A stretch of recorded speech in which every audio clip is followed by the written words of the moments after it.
Good morning. I'll ask the Honorable Minister responsible for education to say prayers this morning. Let us pray. Almighty God, from whom all wisdom and power are derived, we beseech thee so to direct and prosper the deliberations of the Legislative Assembly now assembled, that all things may be ordered upon the best and surest foundations for the glory of thy name and for the safety, honor, and welfare of the people of these islands. Bless our Sovereign Lady, Queen Elizabeth II, Philip, Duke of Edinburgh, Charles, Prince of Wales, and all of the royal family. Give grace to all who exercise authority in our Commonwealth, that peace and happiness, truth and justice, religion and piety may be established amongst us. Especially we pray for the Governor of our islands, the Premier, the Speaker of the Legislative Assembly, the Leader of the Opposition, Ministers of Cabinet, ex officio members, and members of the Legislative Assembly, that we may be enabled faithfully to perform the responsible duties of our high office. All this we ask for thy great name's sake. Let us say the Lord's Prayer together. Our Father, who art in heaven, hallowed be thy name, thy kingdom come. Thy will be done on earth as it is in heaven. Give us this day our daily bread, and forgive us our trespasses, as we forgive those who trespass against us. Lead us not into temptation, but deliver us from evil. For thine is the kingdom, the power, and the glory, forever and ever. Amen. The Lord bless and keep us. The Lord make his face shine upon us, and be gracious unto us. The Lord lift up the light of his countenance upon us, and give us peace, now and always. Amen. Please be seated.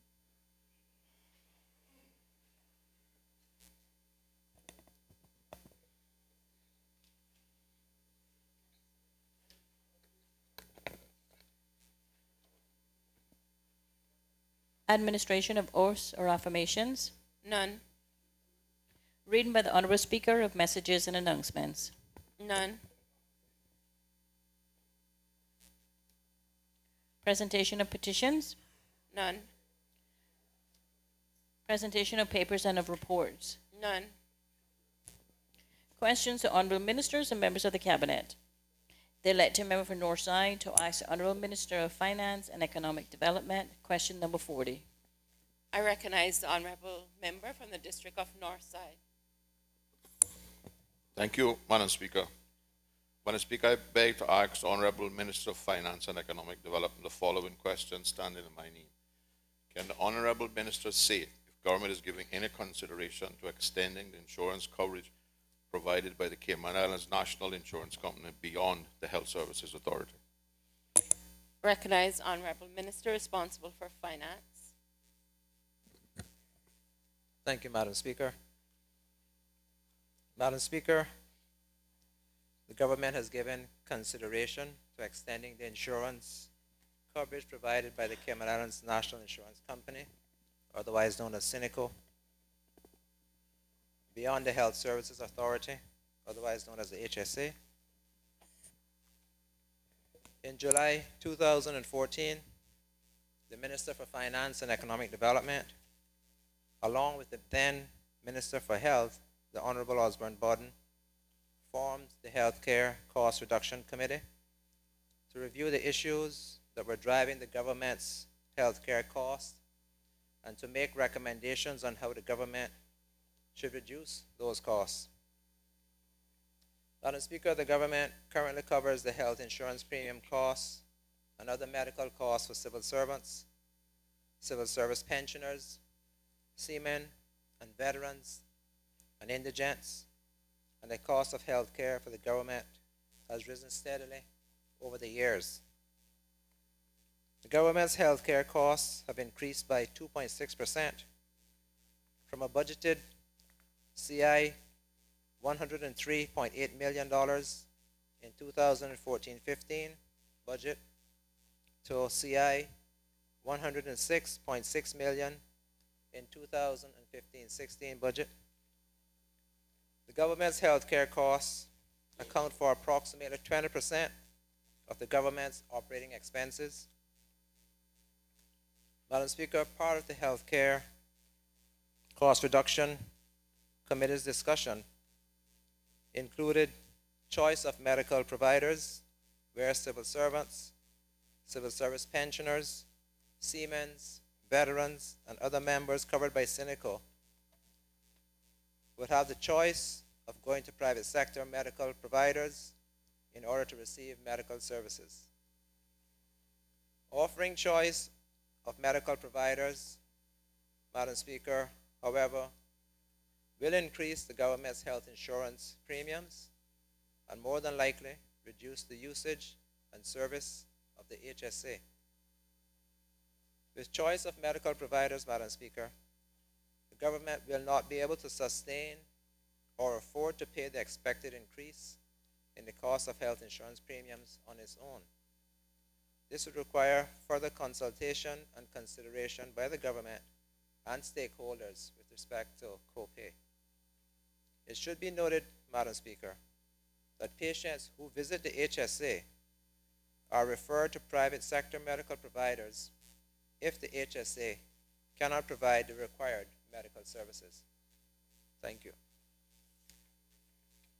Recognize honorable member from Northside. Through you, Madam Speaker, I wonder if the minister could give us the names of the people who made up this healthcare cost reduction committee. Honorable Minister for Finance. Madam Speaker, I could get that information for the honorable member from Northside, but I can tell him the agencies. I can get the individual names for you, but right now I can name the agencies. It was the Minister of Finance, the Minister of Health, Synico, the HSA, and I think there were some representatives there from the DCFS and the NAU. And I think those are the 6 agencies that were involved in the discussions. But I can get you the individual names, sir, if that would be required. Honorable member from Northside. Through you, Madam Speaker, the minister accepts and predicts that there would be an increased cost if we allowed those covered by Synico to go to private providers. Is the minister not aware of what is known in the industry as preferred providers? And can the minister state that private providers have been contacted and that they have insisted that they would charge more than the HSA for the services rendered to Synico patients? Honorable Minister for Finance. Madam Speaker, I would seek clarity because I'm not sure if, I think he said that private providers have been contacted and said that they would charge more. Is that okay, I understand the question now, Madam Speaker. Madam Speaker, I do not pretend to have any depth of knowledge or experience in the medical services industry. I am going from what was discussed during those meetings and what has been the information provided to me by the staff in the ministry who would have consulted the Synico as well as discussions with the health ministry over time. Member from Northside. To you, Madam Speaker, can I ask the minister to give this House a commitment that this matter will be revisited? Because I am aware of several private providers who would be happy to render service to Synico covered patients at the HSA rates. So there's no need to predict an increase in the cost. Honorable Minister responsible for Finance. Madam Speaker, the matter has been discussed with the committee that I spoke of earlier. It has been, was accepted by the Cabinet, and it is now with the Project Future Office for them to look through the various requirements in terms of discussions with the various stakeholders. So I wouldn't give the honorable member an undertaking to revisit the matter, but what I would say is that implementation of such proposals would be vetted by the Project Future Office and the various government agencies and civil servants, whoever, that would have a say in the discussion. I would accept that perhaps, Madam Speaker, there are medical services providers who would give such an undertaking, but it would require that they enter into contracts with the Cayman Islands National Insurance Company to ensure that, having given the undertaking, they can be held to those numbers that they have said that they would provide the services for. What we would not want is to give an undertaking and not have a contract in place to ensure that we can get what we said we would get. But that is something that, again, having put the policy in place, it would now be for the Project Future Office, who is managing that process now going forward. Member from Northside, is there a follow-up? Through you, Madam Speaker, can the minister confirm that Cineco does in fact have now what is called in the industry preferred providers with which they have contractual relationships on agreed charges other than the HSA? Honorable Minister for Finance. Thank you, Madam Speaker. Madam Speaker, in response to the question, the answer is yes. We have a contract with, Cineco has a contract with, forgive me, I don't remember the exact name, but what is commonly known as Health City Cayman Islands, to ensure that we would get the rates that they said we would get. We made sure that there was a contract in place. And presumably, if and when we have progressed to the stage, we would then put in place contracts with anyone who said they could provide the service at the same rate. Madam Speaker, I believe that if you are going to do something based on a promise, put it in writing, and then the country is the beneficiary of that. Thank you, Madam Speaker. Honorable Member from Northside. Can the minister say whether there was any other consideration to have contracts with other local providers other than Health City? And what is the reason why Health City was singled out? Honorable Minister for Finance. Thank you, Madam Speaker. Madam Speaker, the reason why a contract was entered into with Health City was because there were referrals being made from the HSA to Health City. And of course, Health City was able to provide a range of services that was also being provided by the HSA. So it was prudent to have in place a contract with them. I'm not aware as to whether or not there were discussions with other medical services providers. So if the member would give me 1 second, I will confer with my staff to find out. Thank you, Madam Speaker.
Honorable Minister for Finance. Thank you, Madam Speaker. Madam Speaker, I've just been informed that the reason why Health City Cayman Islands is the only medical services provider with a contract is because they're the only tertiary care provider in the country. And because of and forgive me if I don't get all of the medical terminology correct, but I presume that the honorable member will understand what I'm saying.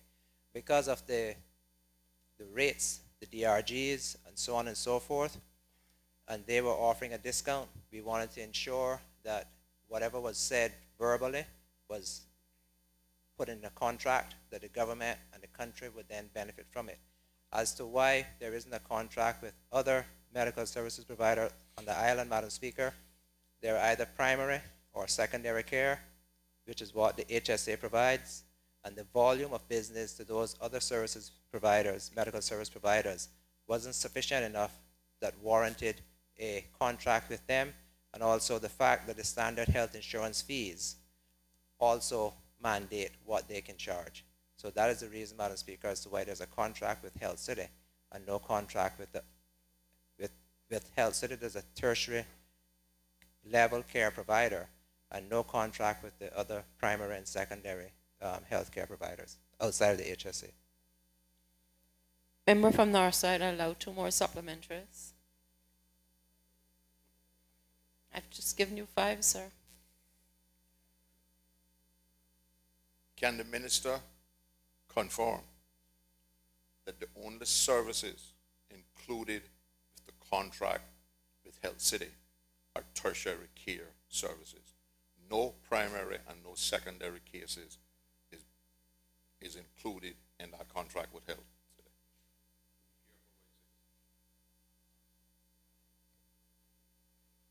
Honorable Minister for Finance.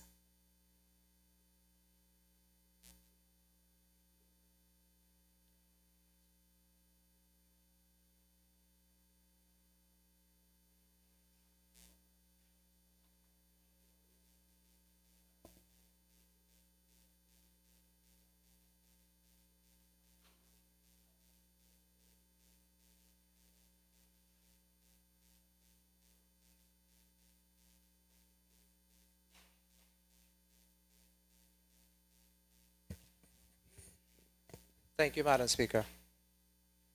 Madam Speaker, what has been explained to me, and Madam Speaker, I will, as I've said before, medical terminologists sometimes will stop me in my tracks. But in providing tertiary care, it is sometimes necessary to also provide primary and secondary care. But in those cases, the primary and secondary care costs are charged at the shift fee rate, and the tertiary level care is then for matters related to the DRG pricing, and that is then governed by the contract. So the same patient might get primary, secondary, and tertiary care because if they're being referred to that institution, you have to do that for that purpose. But of those primary and secondary, they're covered by the shift, and the tertiary is then governed by the contract, Madam Speaker.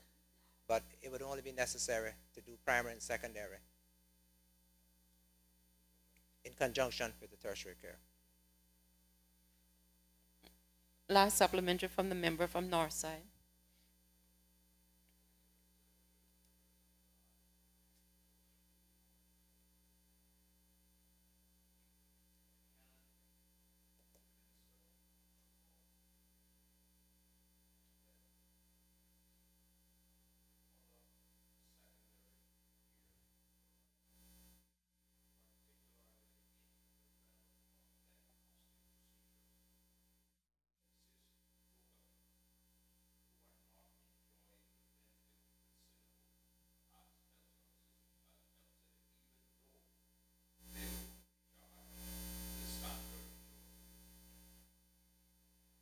Honorable Minister responsible for Finance.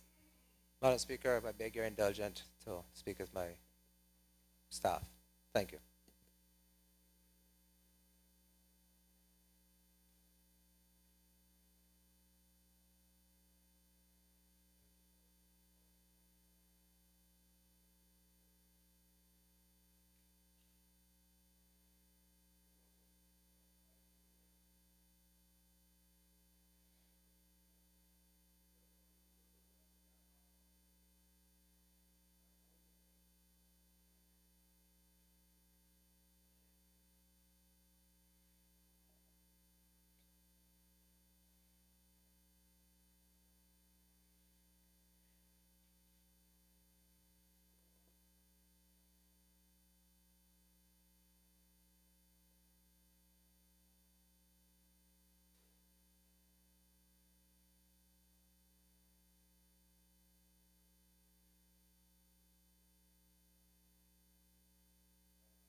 Thank you, Madam Speaker.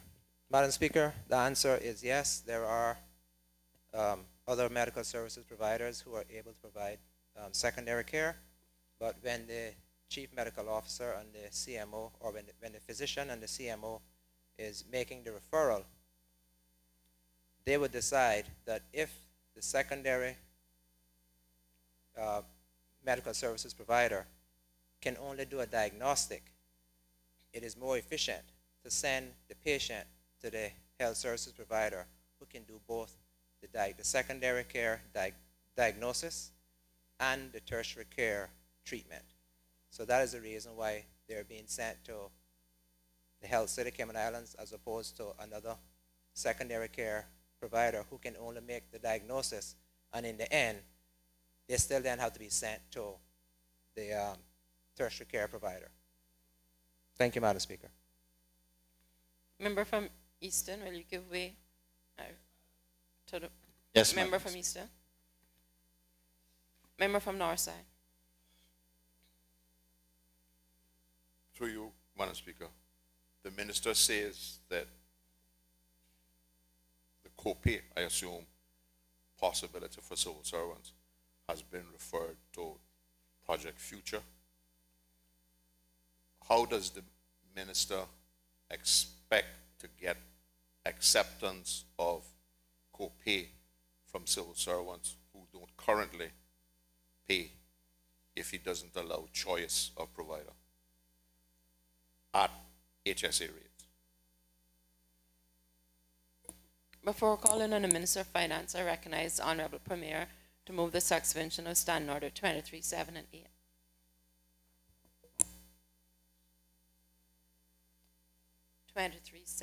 and 8.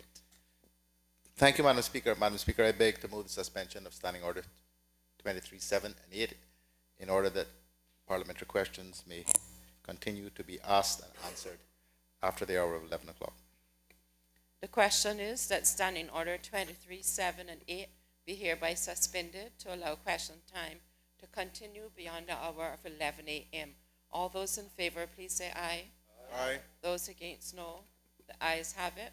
Standing Order 23, 7, and 8 is now suspended. Recognize the Honorable Minister responsible for Finance. Thank you, Madam Speaker. Madam Speaker, I would beg that the honourable member repeat the question, please. Honorable Member from Northside. How does the minister expect to get acceptance from existing civil servants of copay for their health insurance if they're not giving choice as an alternative at the current HSA rates of charge? Honorable Minister for Finance. Madam Speaker, I think it has already been pretty much accepted that the civil service will move to copay by the year 2018. It is the finer details that are being worked out between the Project Future Office and the portfolio of the civil service and the various agencies and I think maybe even the Civil Service Association. So it is accepted that they will move to copay with choice, but it's the finer details as to how much, where, when, those issues. Hopefully, Madam Speaker, that answers the question.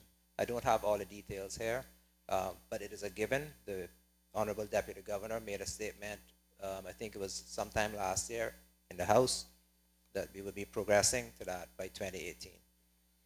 Madam Clerk, next question.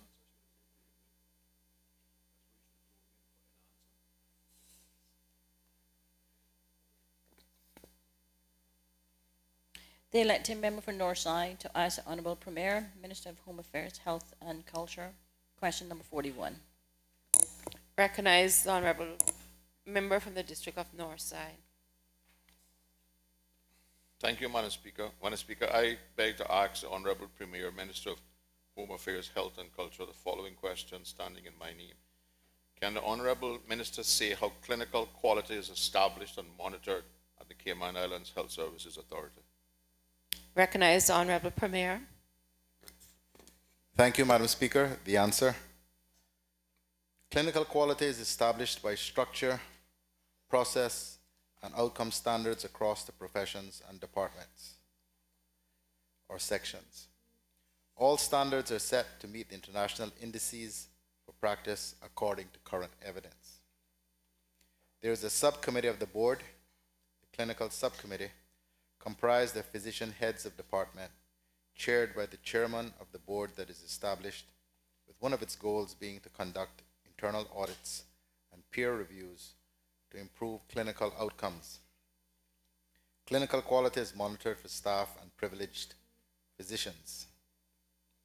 The following committees were established to monitor clinical quality: the Drugs and Therapeutics Committee, which evaluates and makes decisions about drug use for safeguarding and promoting efficient and rational use of medicines; the Perinatal Committee, which reviews and evaluates perinatal care and statistics to ensure that the care provided on the maternity unit is safe in accordance with professional standards of practice and minimizes risk to the patient; the Clinical Quality Committee, which sets internationally recognized evidence-based clinical quality standards for the Health Services Authority; the Clinical Practice Review Committee, which conducts clinical peer reviews, monitors and reviews clinical medical practice at the HSA in order to identify opportunities for improvement of clinical care within the service.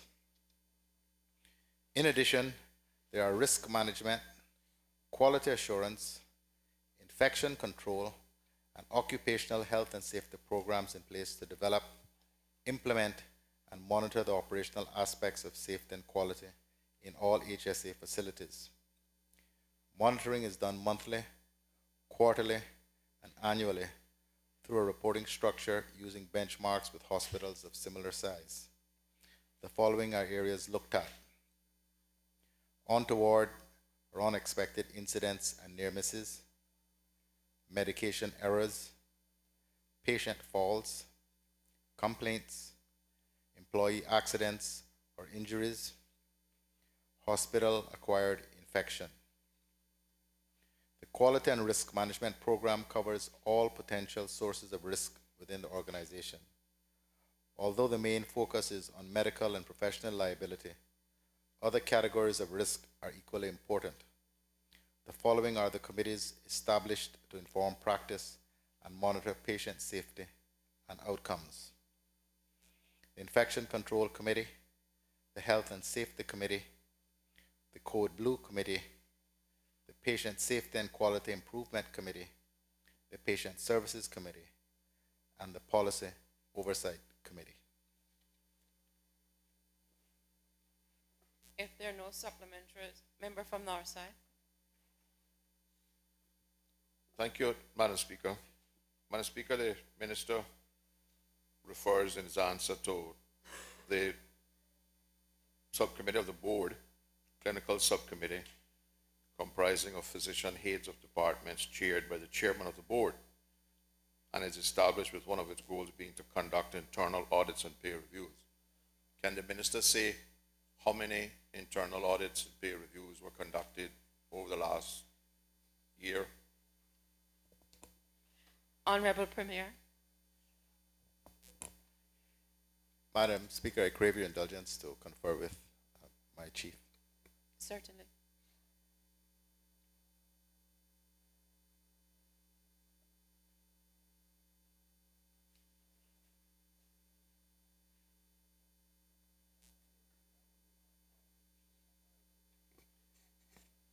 Madam Speaker, I regret we don't have that level of detail here, but if the member will indicate precisely what it is he wishes, is it the overall number of reviews, or is it specific to the medical subcommittee?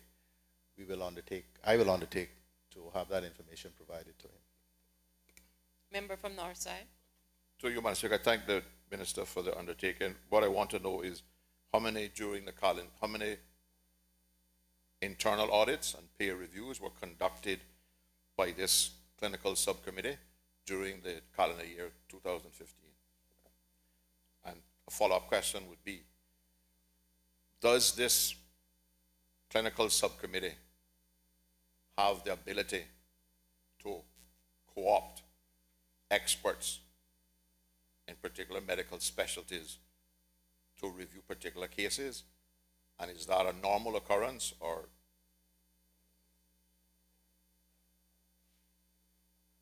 Honorable Premier.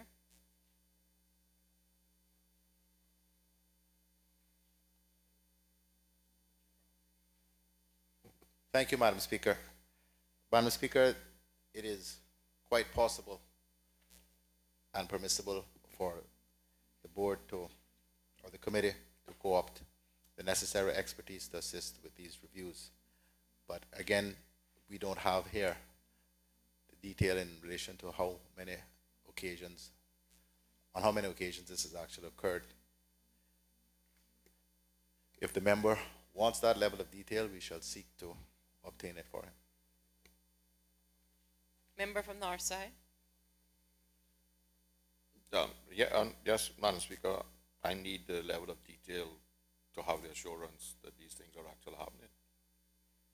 Because it's one thing to have it on paper, it's another thing to have it in practice. And can the member say whether the chairman of the board who chairs this clinical subcommittee, what medical specialty does that person possess? Honorable Premier.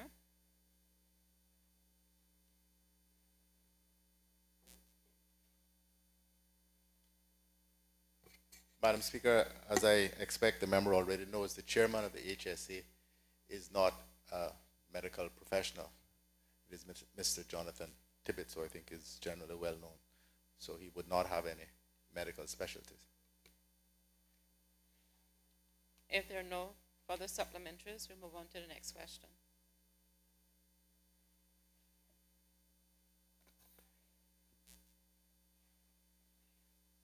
The elected member for Northside to ask the Honourable Premier, Minister of Home Affairs, Health and Culture, question number 42. Recognize the member from Northside. Thank you, Madam Speaker. I beg to ask the Honourable Premier, Minister of Home Affairs, Health and Culture the following question, standing on my name.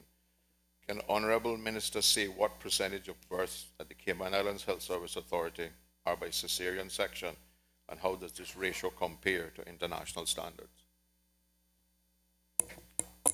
Recognize the Honourable Premier. Madam Speaker, the answer. At the Health Services Authority, the rate of cesarean sections for 2015 was 43%, private and public combined. This rate has increased by 13% over the last 10 years. Cesarean section rates in other countries: United States of America, 30%, the United Kingdom, 2008, 24%, in 2014, 26.2%, Cyprus, 52%, Sweden, 17%, Brazil, 82% in private hospitals, and 50% in public hospitals. The reasons for the overall increase in cesarean sections globally are: 1, increased repeat cesarean sections; 2, breech presentation; 3, threat of malpractice; 4, maternal request, preference over vaginal delivery because of fear of vaginal births; 5, preservation of pelvic tissues; 6, false positive results indicating fetal distress; and 7, electronic fetal monitoring.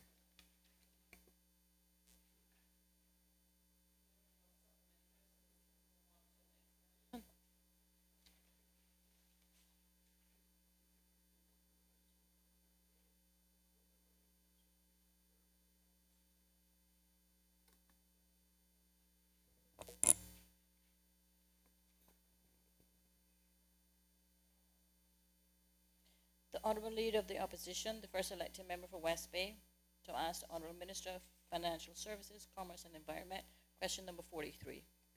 Recognize Honourable Leader of the Opposition.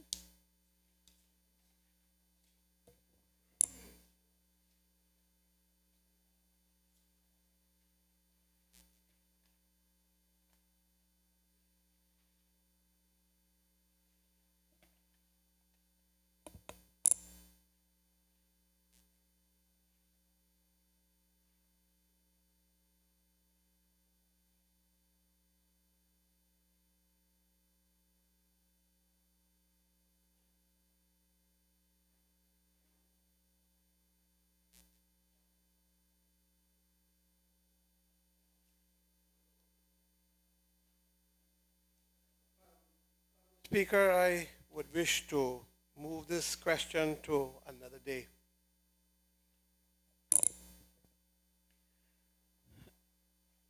The question is that question 43, as it appears in order paper today, be moved until a future date. All those in favor, please say aye. Those against, no. The ayes have it. Accordingly, question number 43, as it appears on today's order paper, has been moved to another day.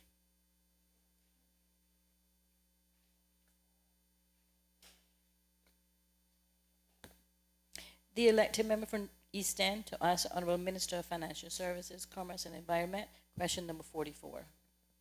Recognize the honorable member from the District of East End. Thank you, Madam Speaker. Question number 44, standing in my name and is marks of the Minister responsible for the environment.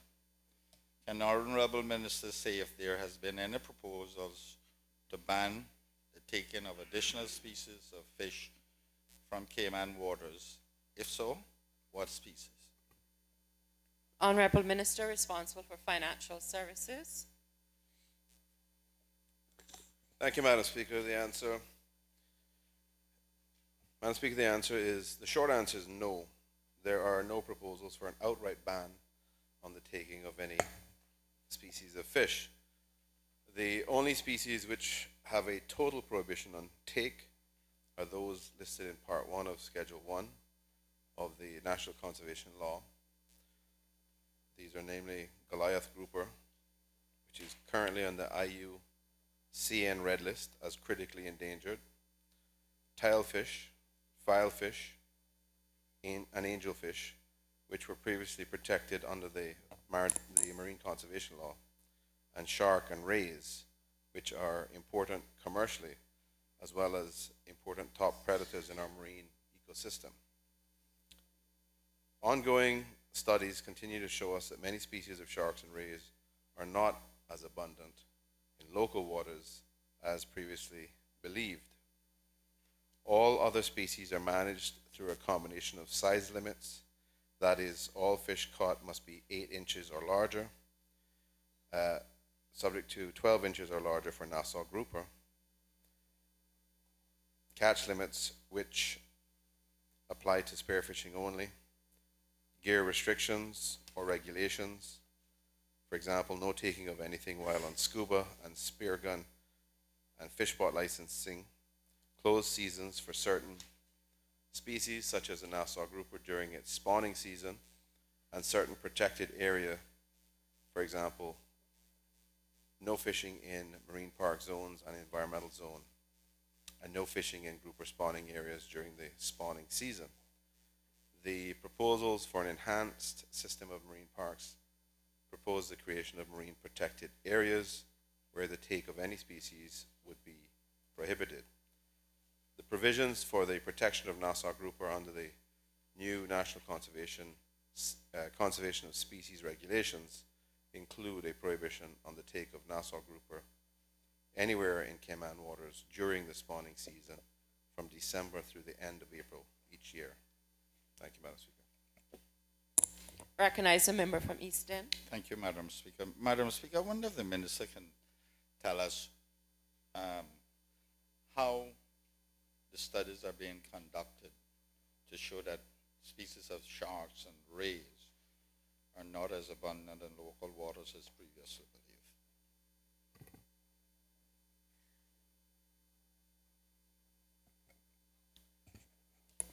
Honorable Minister for Financial Services. Thank you, Madam Speaker.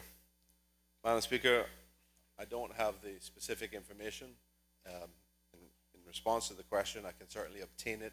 In general, I can indicate to the member that I am aware of a number of ongoing studies conducted by several overseas or international institutions in conjunction with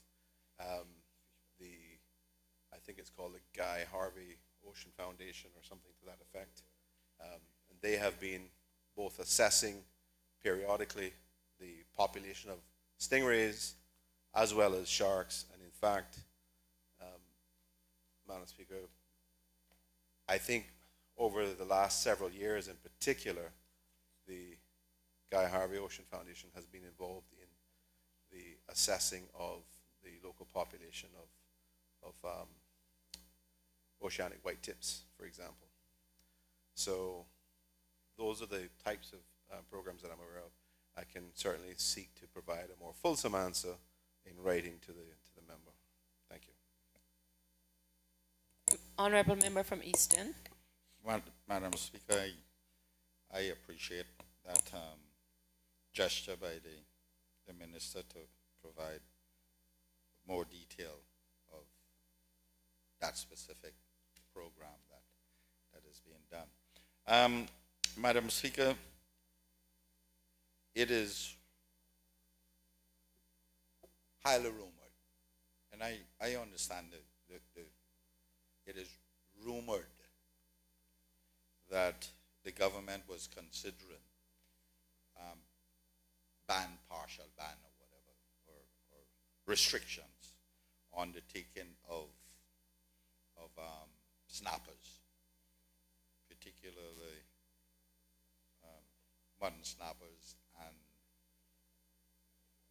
lagoon snappers.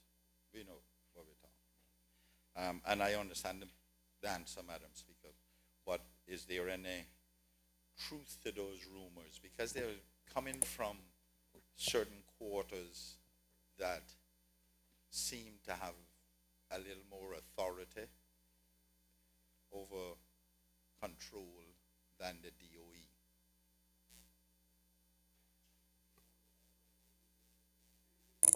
Honorable Minister for the Environment.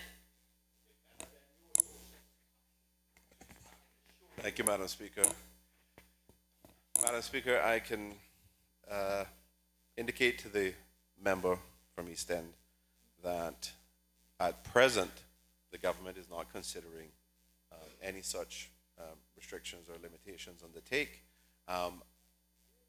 No such proposals have been discussed with myself through the ministry, and I'm not aware of any serious consideration being given to such a proposal. I am aware, Madam Speaker, that from time to time representations have been made by even fishermen in the country that there's too much of an emphasis being placed on taking some of the spawning fish, including lagoon snappers in particular, when they are in the spawning areas outside the reef. But aside from that, I'm not aware of any specific proposals under consideration at this point. Thank you. If there are no further supplementaries, we'll move on.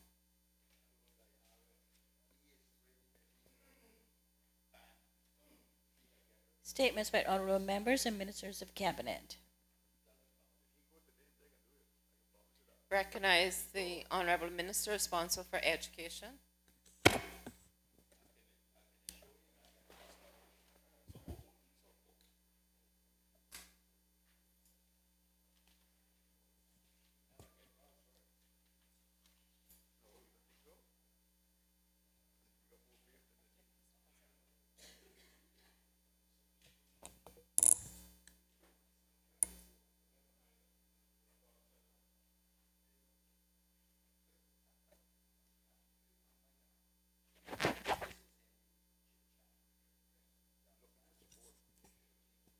Thank you, Madam Speaker.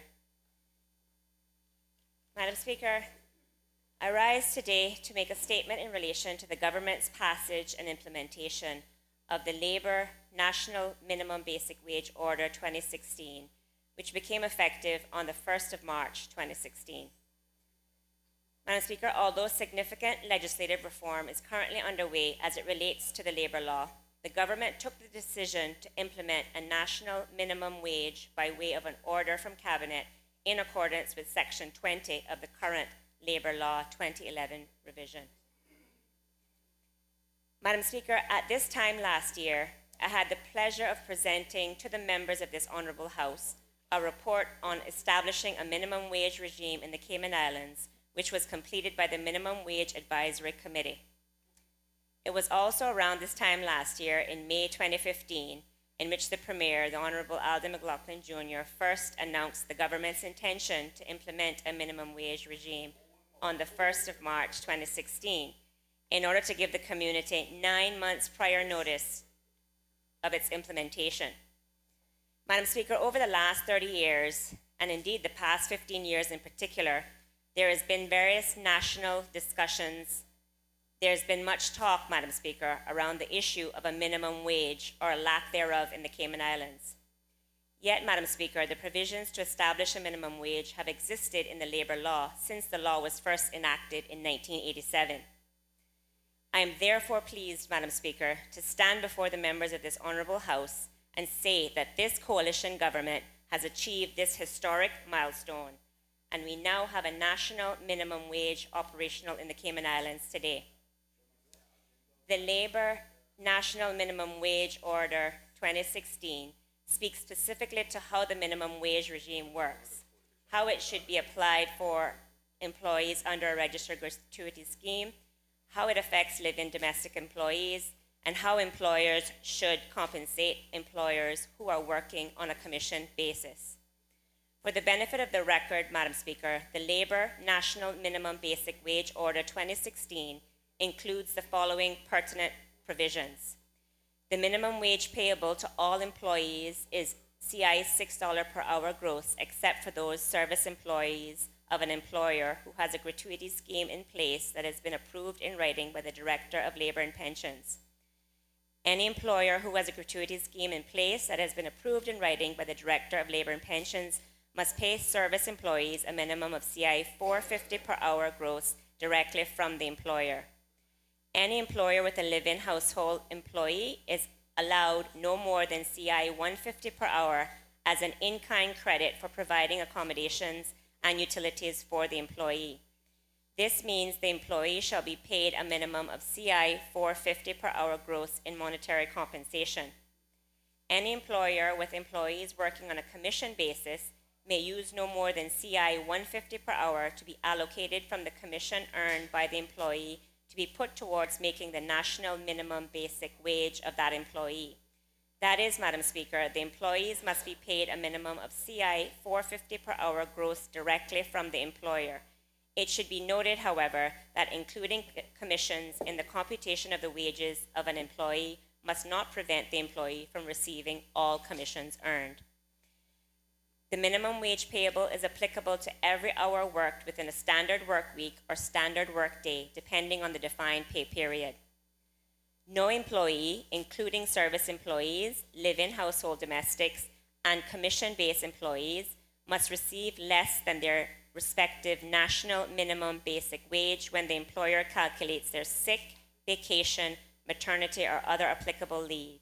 And for the avoidance of doubt, the employer of a live-in domestic employee may continue to calculate any allocated in-kind benefits for accommodations and utilities during leave periods. Madam Speaker, the order was drafted to incorporate the spirit of the recommendations contained in the Minimum Wage Advisory Committee's report, which was presented and subsequently accepted by the government in 2015. However, because the current definition of wages in the labour law does not include gratuities, the Minimum Wage Advisory Committee's recommendation to allow for no more than $1.50 CI of gratuities to be used towards making the $6 minimum wage will be appropriately addressed in the revised labour legislation. Based on the numerous comments received on the Draft Labour Relations Bill 2015, which was put out for public consultation last year, the Draft Labour Relations Bill is currently being amended, and it is anticipated that the revised Labour Relations Bill will be brought to the House later this year. The formal adoption by Cabinet of the Labour National Minimum Basic Wage Order 2016 is the culmination of the work of the Ministry and the Government, which began in January 2014.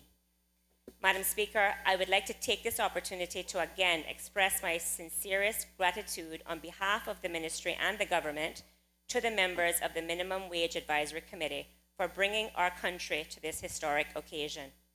Their contribution was necessary and indeed invaluable to this process. Madam Speaker, as a country and government, we have a responsibility to the members of our local workforce to help to ensure that their minimum needs can be met in light of national, economic, and social conditions. Based on the research compiled by the economic analysis conducted by the Minimum Wage Advisory Committee, the guidance provided by the experienced ILO labor economist acting as a technical advisor, and considering the input from all persons who participated during the process, the government agreed with the recommendations made by the Minimum Wage Advisory Committee that $6 per hour is an appropriate rate to use at this time to achieve the policy objectives. Madam Speaker, determining the appropriate minimum wage was definitely a balancing act. The government had to consider the impact on both employers and employees. Through the work of the Minimum Wage Advisory Committee, the Cayman Islands Economic Vulnerability Threshold was established. This threshold represents the minimum amount that a worker needs to earn in order not to slip below the poverty line, and this was determined to be CI 522 per hour per income earner.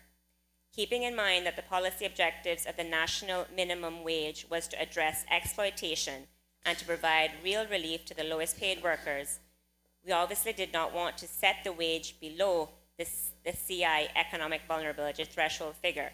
In fact, we did not want to introduce a minimum wage whereby people may end up living on or fall below the poverty line in the event of any unforeseen changing economic conditions.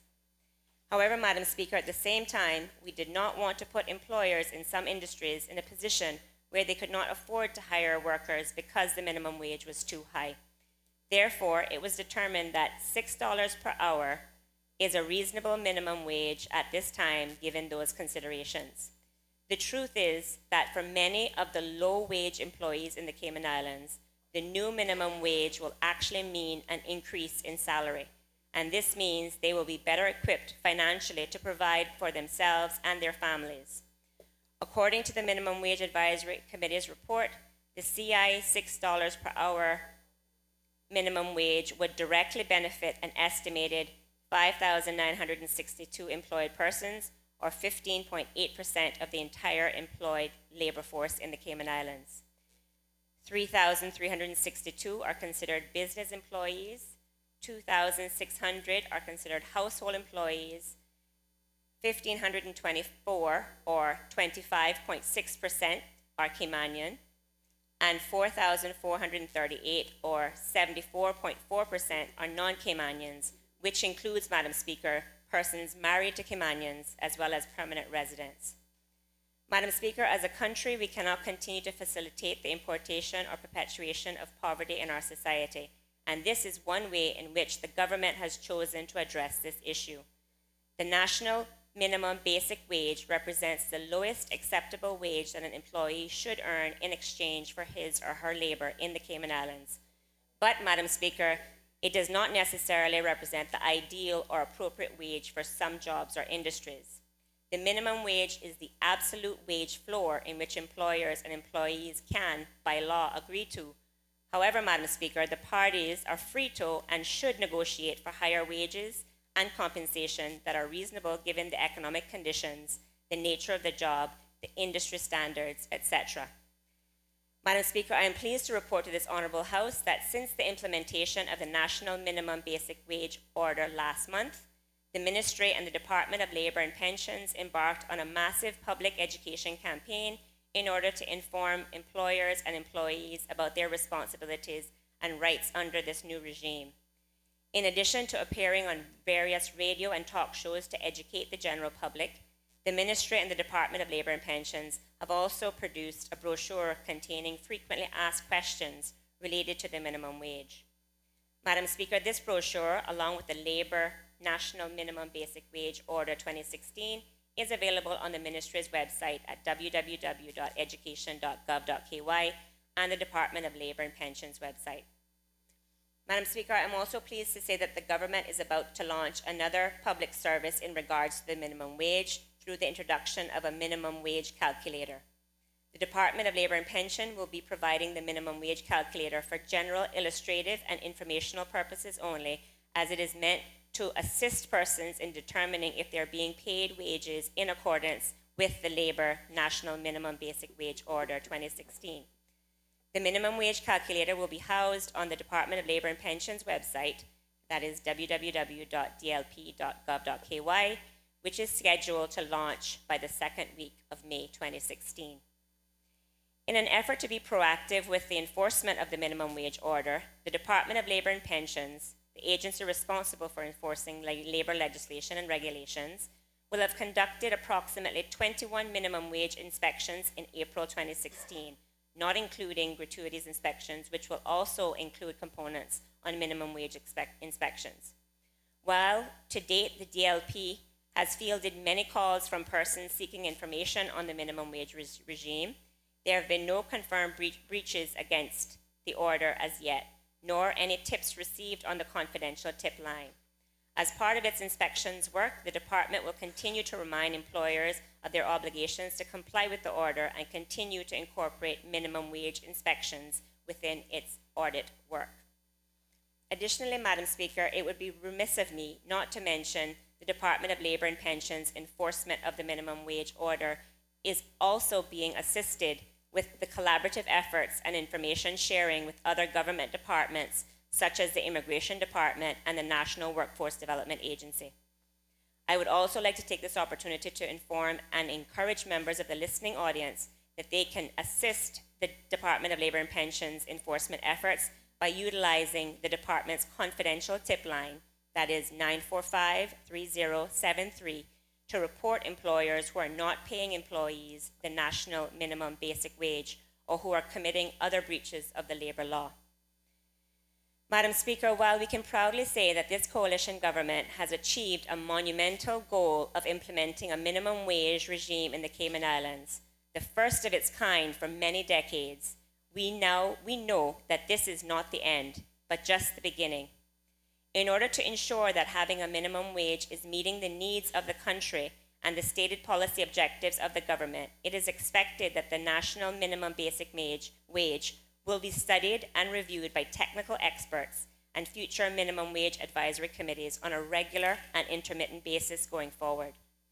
It is anticipated that the monitoring and evaluation procedure for the minimum wage regime will also be addressed and contained in the legislation of the revised Labor Relations Bill. I trust that the information provided here today, Madam Speaker, has been useful as an update to the honourable members of this House and to the members of the public regarding the passage and the implementation of the Labour National Minimum Wage Order 2016, and I look forward to bringing and receiving support for the additional labour legislative reform. Thank you, Madam Speaker.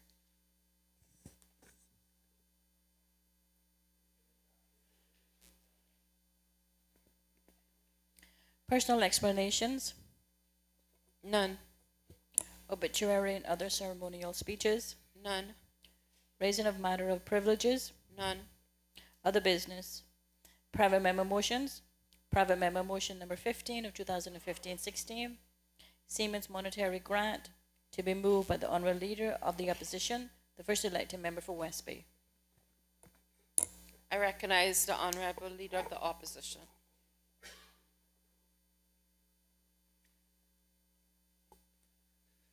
Thank you, Madam Speaker. Madam Speaker, I beg to move private members motion number 15, 2015-2016, entitled Siemens Monetary Grant, and reads as follows.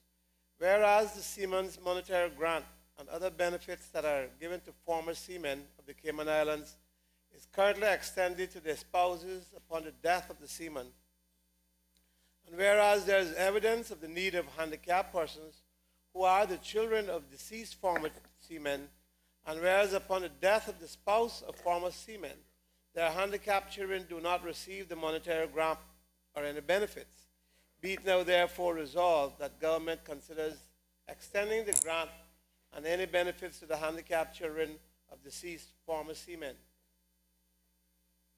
Is there a seconder? Madam Speaker, I beg to second the motion. The motion has been duly moved and is open for debate. Does the honorable leader of the opposition wish to speak on his motion? Thank you, Madam Speaker. Madam Speaker, the motion is is quite clear. And firstly, I would say that as we heard, and as we know over the years, government expends, grants, gives, helps, assists various people in our country need. Get to the point where it has become a problem, as the minister outlined yesterday. I don't think that what I'm asking, Madam Speaker, is out of place and in any way exorbitant or in any way would put any tremendous pressure on government that they can't deal with, because there's not many cases, but very few in this instance. Madam Speaker, yesterday we heard about the sad state of affairs of the many requests of persons in need of assistance from the Social Services Department. We also heard that there are an enormous amount of situations where fathers are failing their responsibilities in not providing for their children. Sadly, Madam Speaker, this is the kind of world we are living in. Didn't start today either, Madam Speaker. And here I am presenting a request that government assist some children, which means more expenditure. But as I said, this is but a few cases. And this is a different situation.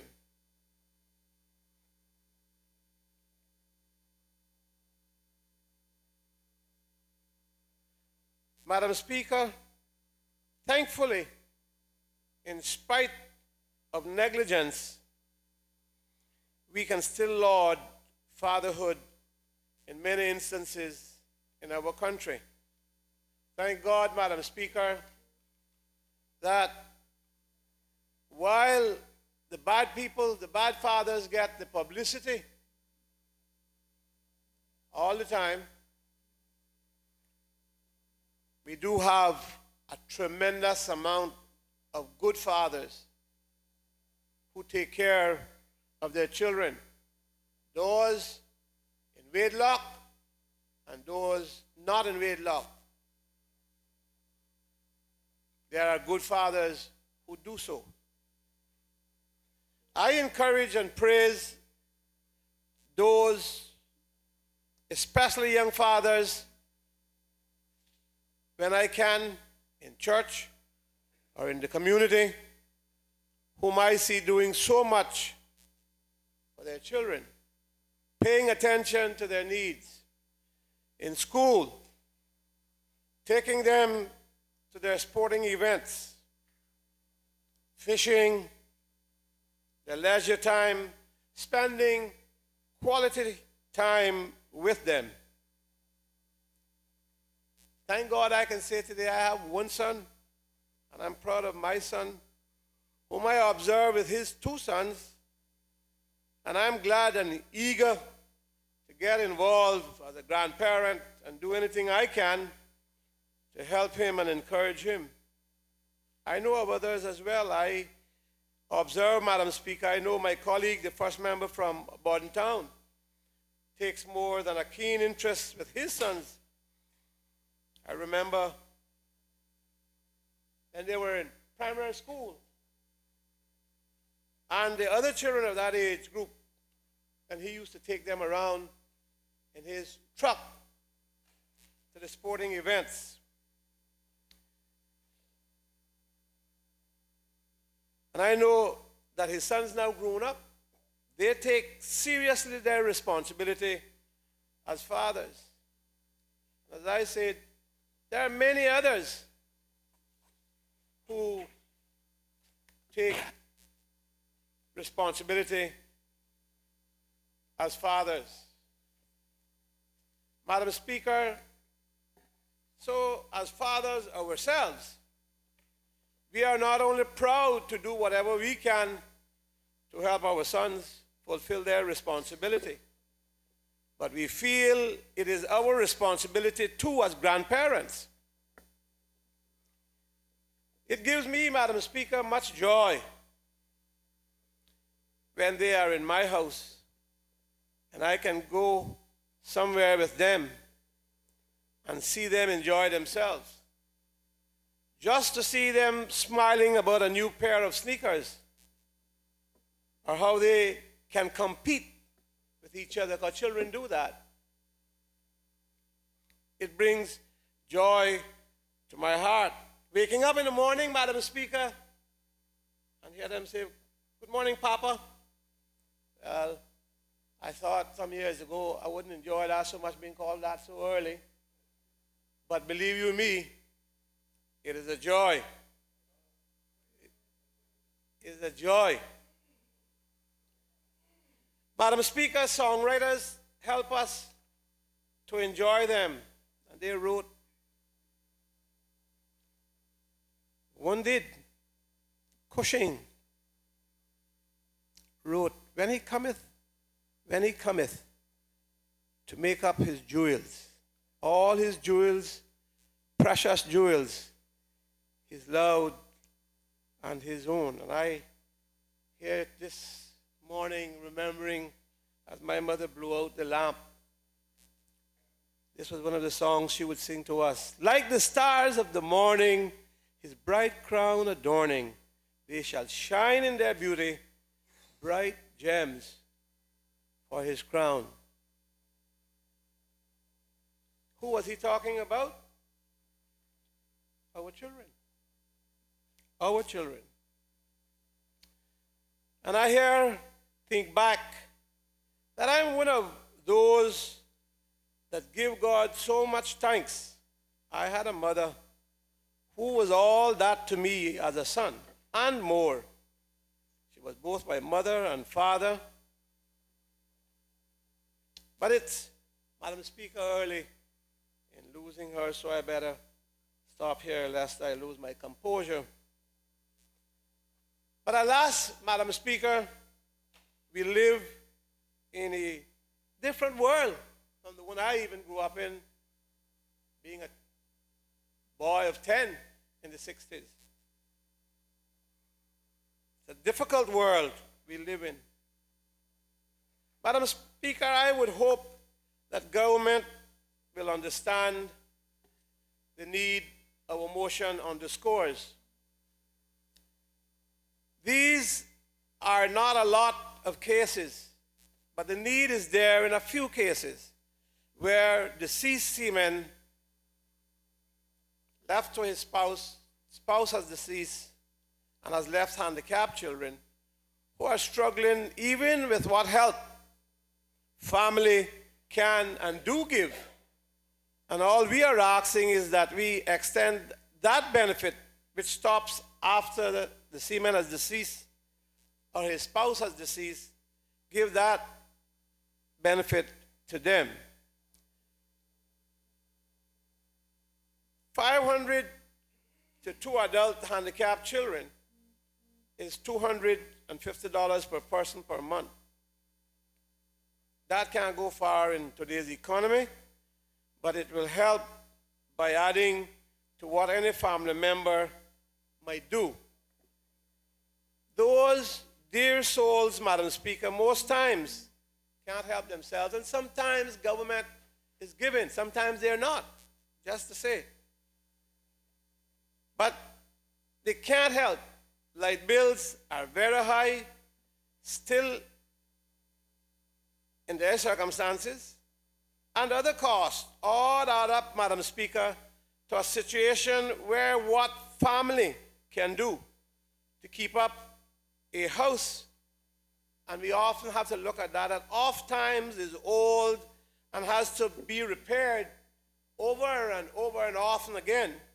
And so, Madam Speaker, these situations become difficult and unmanageable in many instances, and these are the ones that I'm talking about, and government would have to do their due diligence in ensuring that the need is there. I ask government, Madam Speaker, to accept this motion, realizing that it is not a lot of cases. But in the case of handicapped children or child, it is more or less an obligation of the government to give and be able to assist to ensure that that handicapped person has the quality of life that we believe they should have in this modern world. So, Madam Speaker, I'm not, and hope that, as I said, government will take the motion as it is, and that we're asking, and commit to look at it. We're saying consider it. We're not saying they must do it, but I hope that they will look at it. Madam Speaker, we are entering Child Month. I think I had an invitation somewhere. This Sunday, I think, begins it. As I said, Madam Speaker, nothing is so more precious than our children. The hymn writers didn't write for naught, Madam Speaker. Here's what they said again. For our upliftment, for us to praise, and to help us realize our responsibilities to our children and those of our surroundings who we might influence. And Gilbert wrote, Great God, and wilt thou condescend to be my father and my friend? I, a poor child, and thou so high, the Lord of earth and the air and sky. Art thou my father? I'll depend upon the care of such a friend, and only wish to do and be whatever seemeth good to thee.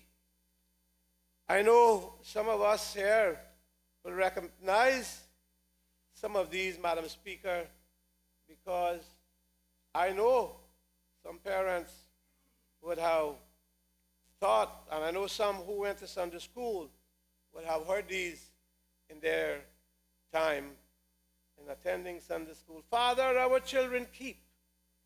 We know not what is coming on the earth. Beneath the shadow of thy heavenly wing, oh, keep them, thou who gavest them birth. Father, draw nearer us, draw firmer round us thy protecting arm. Oh, clasp our children closer to thy side, uninjured in the day of earth's alarm. Them in their chambers hide, oh, hide them and preserve them, calm and safe, when sin abounds and error floors abroad, and Satan tempts and human passions chafe. Oh, keep them undefiled, unspotted from a tempting world of sin that clothed in white through the bright city gates that may with us in triumph enter in. Madam Speaker,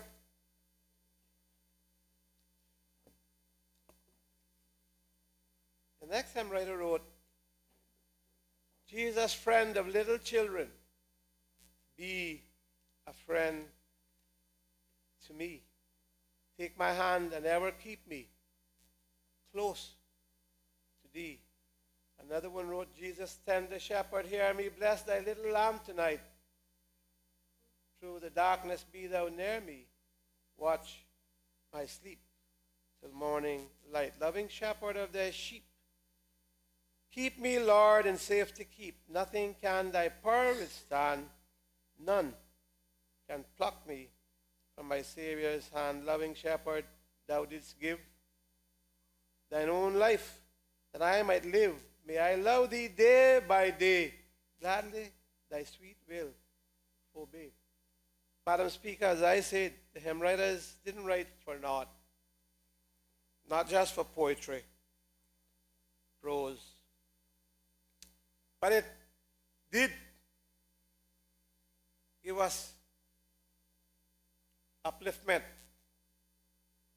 for to praise and for to help us realize our responsibilities to our children and those of our surroundings who we might influence. Madam Speaker, as I said, we're entering Child Month. The question time yesterday was very indeed healthy. Thank the Minister for recognizing those things that he did talk about with concern. Madam Speaker, we live in a fast world.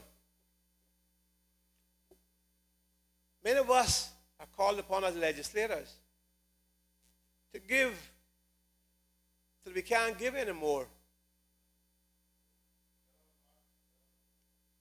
And I do know that there are families who take pride in helping their own, and families who have handicap, as I've had in my family or have in my family, and do what they can.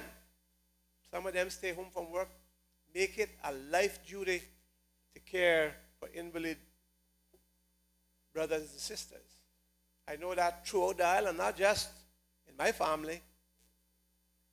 And Madam Speaker, the seamen, when we started that benefit, we said that it would be one that after a period of years would start to reduce because we were not getting that many seamen anymore. And it surprises you how fast that age group has gone and is going.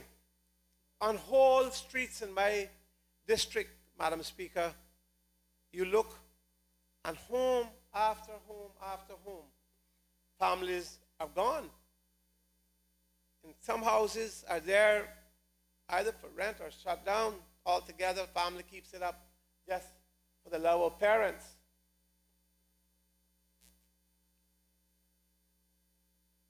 And we recognize the aging population we have. And so I would hope, Madam Speaker, that